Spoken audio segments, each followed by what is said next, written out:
Bonsoir à tous, bienvenue dans votre émission La Réunion Léla. Et là, on va parler livres. On aura le plaisir de voir Koulsoum le Libou pour en parler. C'est dans Cosmo Réunionnais. Bonsoir Koulsoum. Bonsoir Jasmine. Bonsoir Kelly Lapierre Ledoyen. Bonsoir. On aurait pu rajouter un troisième nom, mais après non, ça ira. On s'en sort bien déjà. Alors, Kelly, on l'a déjà vu plusieurs fois sur le plateau. Kelly chronique aussi certains livres. Donc, aujourd'hui, elle arrive avec un livre. Et moi, j'arrive avec des livres que j'ai trouvés au salon de Athéna, à Saint-Pierre, qui s'est déroulé à Saint-Pierre, là, au front de mer. Donc, j'ai trouvé quelques perles, dont... Donc, ce que je vous montrais, donc, c'est le premier grammaire pédagogique du créole réunionnais. Ça va sans doute créer quelques conflits entre ceux qui pensent que et ceux qui ne le pensent pas. Mais bon, si on ne fait rien, on critique. Quand on fait... On critique aussi. On critique aussi. Voilà. C'est l'être humain. Alors donc, bon, pour rester sur cette grammaire, c'est en écriture 77 et... il y a quelques éléments du KWZ. Je suis pas très calée dans l'écriture du Réunionnais. Mais alors l'avantage, c'est qu'on a un enseignement intégré à l'intérieur, c'est-à-dire que si on veut faire court, tout est déjà bien installé et bien mis. Et c'est de la grammaire, c'est de la pure grammaire. Donc classe grammaticale, pronom, fonction et on y va. Et tout ça, on y va. Et on a des exercices. Alors on a des exercices sur le verbe, sur le temps des verbes et comment est-ce que on peut comprendre comment on marque. Alors, c'est beaucoup plus simple. Quand en créole, où ça a dit mi-mange, aujourd'hui mi-mange. Et quand on dit demain mi-mange, c'est au futur. Voilà, exactement. Justement, comment expliquer ça à des élèves? C'est ça, à des élèves. Ouais. Parce que là, si tu dis qu'il y a une grammaire avec des exercices et tout ça, j'imagine que ça va être vraiment très explicite. Et quel créole a été alors, le 77. Et... alors, des fois, il y a un peu de créole francisé. Il y a un rappel de la règle en français. Alors, il y a une chose sur laquelle il faut absolument qu'on soit d'accord. On dit que c'est francisé. Il faut savoir que le créole a été construit aussi sur le vieux français, l'ancien français. Exactement. Et qu'on le veuille ou pas, même si j'ai vu lors d'un événement au MOCA, Axel Gauvin de l'Office à langue créole a montré que 50% de notre créole est aussi basé sur du néologisme, mais qu'il y a également donc l'apport malgache, l'apport chinois, l'apport indo-portugais. Exactement. Il y a une réalité. On a construit cette langue, mais on est parti sur une base. Comme le créole en Louisiane, comme le créole ailleurs, aux Antilles, il fallait partir sur une base. Et cette base, ça reste le vieux français. Oui. Donc, on ne peut pas dire comme ça qu'il faut éviter de dire francisé. C'est pas... Je crois pas que ce soit correct. D'accord, donc on revient sur la leçon de grammaire. Il y a un rappel en français, donc il y a un rappel de la règle du verbe, par exemple, en français. Ensuite, on passe à de l'observation, on observe des phrases et on discute sur des phrases qu'on observe, sur des textes et des textes de nos auteurs de l'île de la Réunion, donc vraiment écrit en créole réunionnais. Et ensuite, on a des exercices pour se lancer. Donc, et dans cet ouvrage-là qu'on a sur le plateau, il y a une chose qui va être marrant et que vous allez pouvoir apprécier.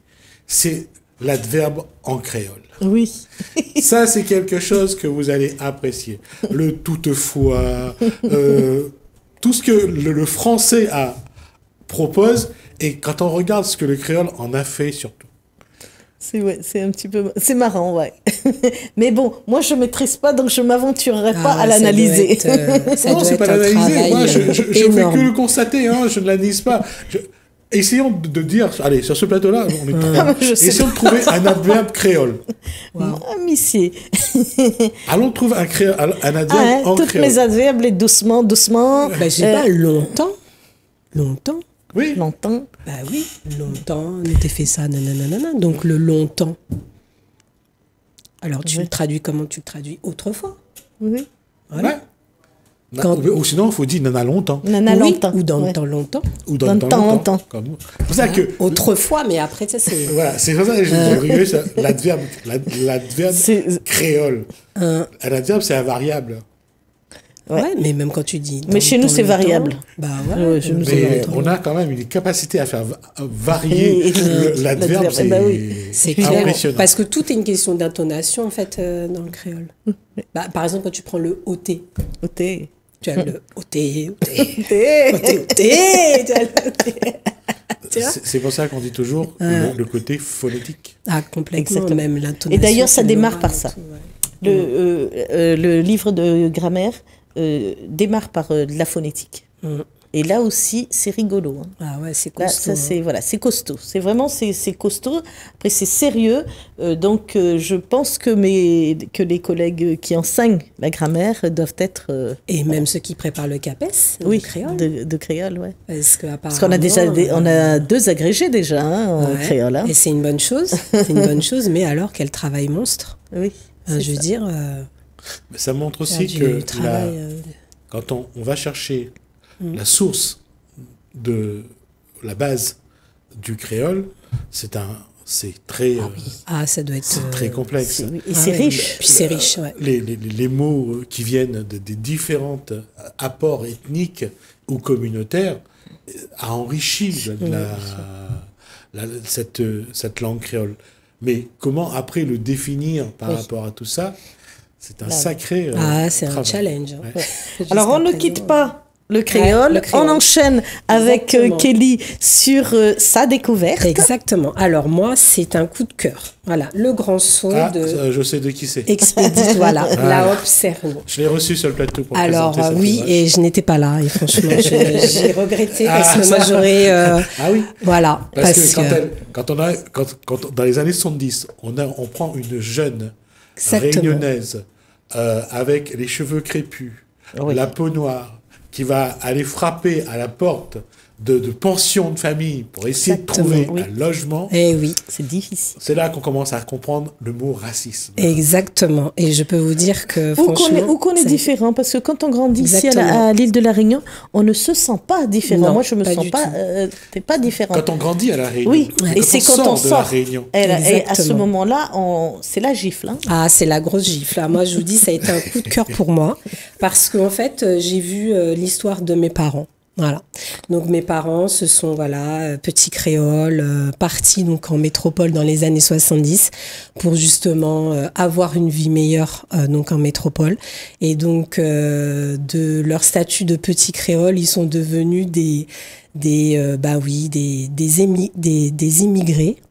Voilà, ils ont connu ce racisme-là. Alors c'était assez ambigu pour eux parce que ils étaient considérés soi-disant comme français.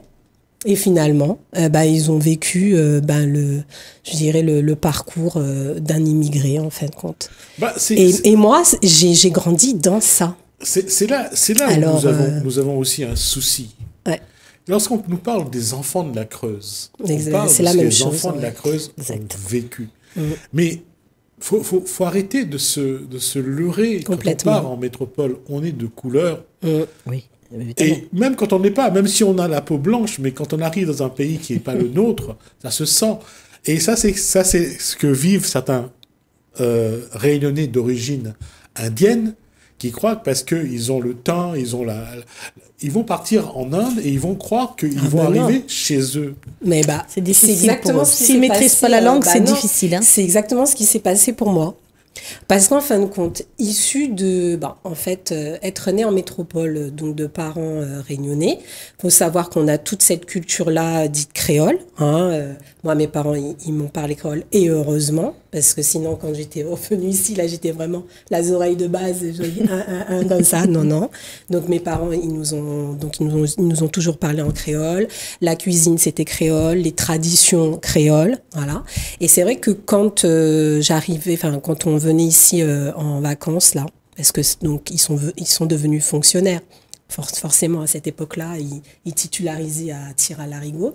Donc voilà, c'est vrai que moi, j'ai vu un décalage finalement par rapport à ma famille d'origine. Moi, j'ai cru que j'allais être accueillie à bras ouverts. Certes, je l'ai été, mais il y a un moment, tu te dis, ouais, mais il y a un dièse là, parce qu'on me dit, ouais, mais enfin, en fait, on te considère comme une oreille, alors que en métropole, on ne te considère pas comme une oreille.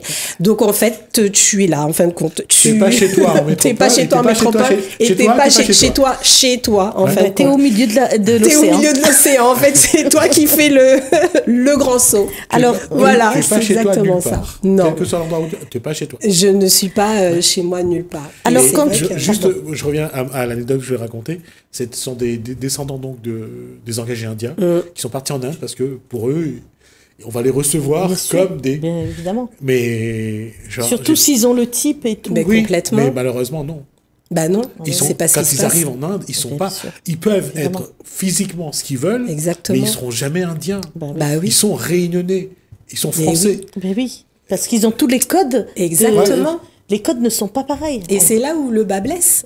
Parce que, oui, moi j'aimerais bien qu'on me dise justement qu'est-ce qu'un créole alors, dans ce cas-là. Parce que pour certains, moi je suis considérée comme une zoréole. Alors je dis que non. Quand on est zoréole, c'est un des parents qui est créole, qui est zone-oreille, pardon. Donc voilà, mais on me dit, bah oui, mais tu es né à Paris. Voilà, tu as grandi à Paris jusqu'à l'âge de 25 ans. Donc, et puis même quand je cause créole, on me dit, ouais, mais attends, ça là, ce wow là. ça, c'est pas créole. Ça, c'est la Réunion. Ouais. Et je faisais la remarque dans une émission, les deux premiers députés réunionnais, c'est donc François de Mailly, le 20 novembre 1870, et il y a un autre. Son père est de la Réunion, c'était Nicole Robinet de la Serve, et lui, ça s'appelait Alexandre Robinet de la Serve. Mais l'histoire de la Réunion ne le retient pas, Alexandre Robinet de la Serve, comme un député réunionnais, parce qu'il est né en métropole. Voilà. Ben oui, oui. Donc alors. Parce que on aime bien classer les gens. Voilà. Faut peut-être arrêter de les classer. C'est peut-être ça. Faut peut-être dire oui. Faut arrêter de classer les gens. Voilà. Faut arrêter de dire ouais mais toi tu es comme ci, tu es comme ça, tu es comme ça parce que finalement nous moi je me retrouve avec deux cultures, oui. Moi j'ai une culture métro, et j'ai une culture créole. Et on me dit, même dans ma manière de penser, c'est vrai qu'il y a un petit décalage quand même. Je suis pas tout à fait. Mais ça vient de soi, ça vient pas des autres, ça vient de soi. Parce oui, c'est vrai. C'est lorsqu'on donne au regard de l'autre l'importance. Mais quand même, on est clairement, moi je suis clairement définie entre les deux. Parce qu'il y a beaucoup de choses que, avec des collègues qui sont nés ici, ils me parlent de leur jeunesse et tout, je fais ouais, je les regarde comme ça, je sais pas dire ça. Moi, j'ai d'autres codes, je veux dire, bon. Mais en tout cas... Non, la question, elle est beaucoup plus. C'est un jour, c'est quelqu'un qui vient de métropole qui me l'a dit. Il m'a fait, je suis plus réunionnais que toi. Oui. Il me dit, toi, tu es né ici. Tu n'as pas choisi. Moi, j'ai choisi de venir ici. Oui. Donc, c'est le regard qu'on porte. Ouais, oui, si on veut. Moi, je suis pas tout à fait d'accord. Non, je suis pas tout à fait d'accord parce que de toutes les façons, on te le fait ressentir. Tu sais, il y a des choses, Moi, je me souviens d'une anecdote quand quand je venais en vacances. Il y a mes cousins, je me souviens, qui me sortaient, roule pas nous, carissouderie. À ma fille. Je les ai regardés, j'ai dit, attends là. Le riz, il y a un dièse là, c'est pas possible. J'ai dit là. Et là, forcément, on comprend pas rien, ou les oreilles, tu vois quoi. Parce que forcément, tu vois, oui, forcément. Et puis en plus, moi, si tu veux, j'ai même une triple culture. Parisienne, banlieusarde et créole. Alors moi je te dis, le métissage là, il est là, tu vois. Donc voilà. Bon, en tout cas, véritable coup de cœur parce que moi j'ai revu en fait les anecdotes que mes parents m'ont racontées. Voilà, le fait que quand ils sont venus, un truc tout bête, ma mère qui n'avait jamais vu d'arbre nu. arrive, elle se dit, tu sais, mais c'est quoi ces pieds de bois, en fait, qui ont pas de feuilles, tu vois. Le truc, oui, parce qu'ils sont arrivés en automne. Et puis même, le choc des cultures domiens, parce que pour eux, être créole, c'est faire partie de la Réunion, mais ils étaient pas au courant qu'il y avait, tu vois, des Martiniquais ou des Guadeloupéens ou tu vois tout ça.